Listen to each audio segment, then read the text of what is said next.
আমি সবসময় গাছে পানি সকাল সকাল দিয়ে থাকি, আবার বিকালেও দিয়ে থাকি, আছরের নামাজের পরে। যেদিন ওয়েদার মেঘলা থাকে বা বৃষ্টি বৃষ্টি ভাব থাকে সেদিন আমি আর গাছে পানি দেই না। আজকে হচ্ছে আমি দিচ্ছি চাল ধোয়ার পানি। চাল ধোয়ার পানি, ডাল ধোয়ার পানি খুবই উপকার গাছের জন্য। আমার গাছগুলো দেখেন না, মাশাল্লাহ মাশাল্লাহ বলতে কিন্তু কেউ ভুলবেন না।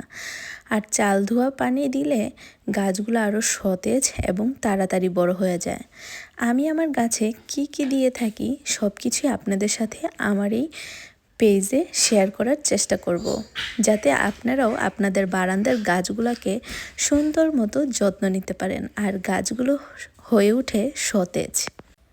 আমার এই গাছগুলো দেখে কেউ মাশাল্লাহ বলতে কিন্তু একদমই ভুলবেন না।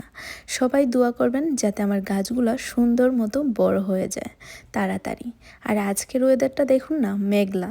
যেহেতু আমি সকালে পানি দিয়েছি, বিকালে আর দিব না। তো আজকের মতো এই পর্যন্তই। আল্লাহ হাফেজ, টাটা।